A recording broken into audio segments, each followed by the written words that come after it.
She was picking up a few things at a shopping center when a stranger stormed up to her, face red, eyes blazing.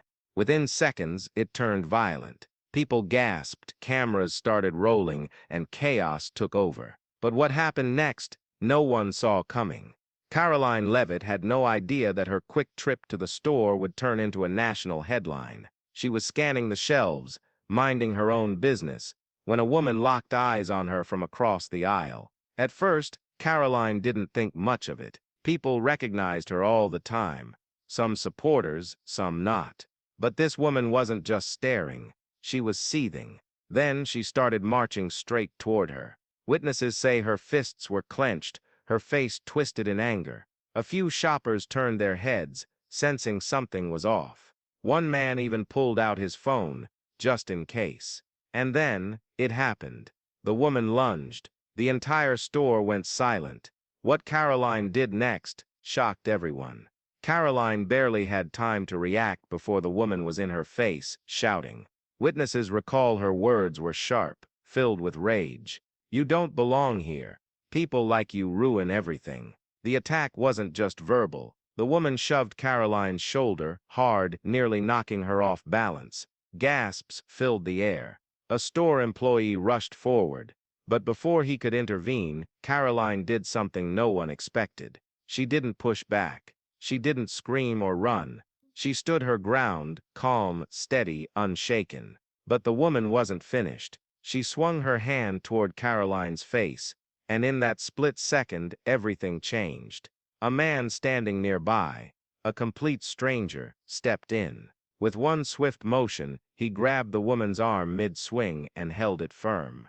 "That's enough," he said, his voice deep and steady. The woman froze. Her breathing was heavy, her body tense. Shoppers stood motionless, waiting. Employees whispered into walkie-talkies. Security was on its way. Then, Karoline did something that left everyone speechless. She looked her attacker in the eyes and said, "I'm sorry you feel that way." The entire store went silent. The woman's expression shifted, not to anger, but to confusion. She opened her mouth to speak, but no words came out.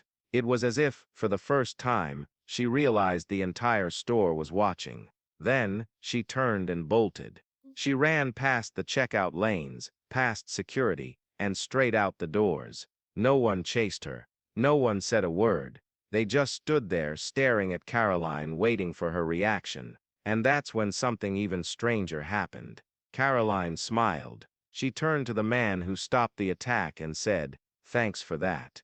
But what he said back sent chills down everyone's spine. The man's voice was steady, but his words sent a wave of shock through everyone nearby. "I've seen her before," he said, "and I think she's dangerous."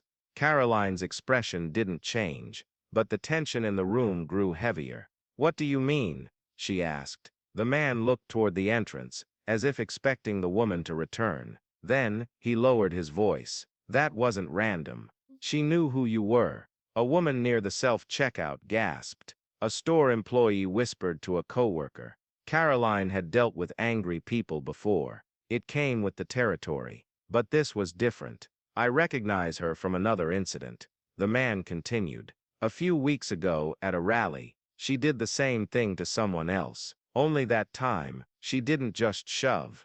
A cold chill ran through the air. Someone in the crowd muttered, "Wait, is he talking about the—" but stopped mid-sentence. Because now, everyone was thinking the same thing.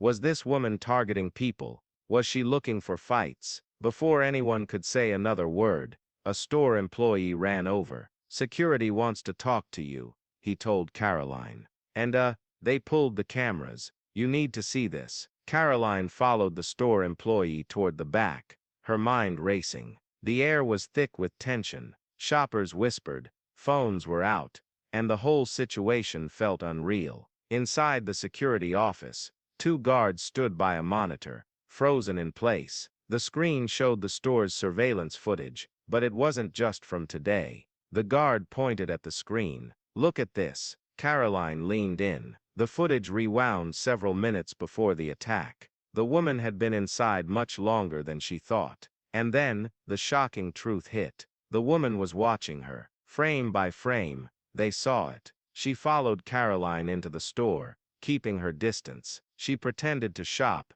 peeking over aisles, waiting for the perfect moment. This wasn't a spur-of-the-moment outburst. It was planned. The guard turned to Karoline. "We're sending this to the police." A silence filled the room. Karoline exhaled slowly, nodding. She knew this wasn't over. As Karoline stepped out of the security office, a few shoppers still lingered, whispering. Some approached her, offering words of support. Others just stared, still processing what they had witnessed. Then, a store employee jogged toward her. "You're not gonna believe this." Karoline turned. "What now?" The employee hesitated, then handed her something. A crumpled piece of paper. "We found this in aisle 3, right where she was standing before she came at you." Karoline unfolded it slowly. The paper was torn from a notebook. The writing was messy, rushed. It had only 4 words. "This is just beginning." Her pulse quickened. She looked toward the entrance, where the woman had disappeared minutes earlier. Where was she now, and what would she do next? Karoline stared at the note, the words burning into her mind. This wasn't over. Somewhere out there, the woman was still walking free, watching, planning. And now, the biggest question remained. Who was she, and what was she planning next? If you want to know what happens next, hit subscribe and turn on notifications, because when we find out the truth behind this woman's identity, you won't believe what we uncover.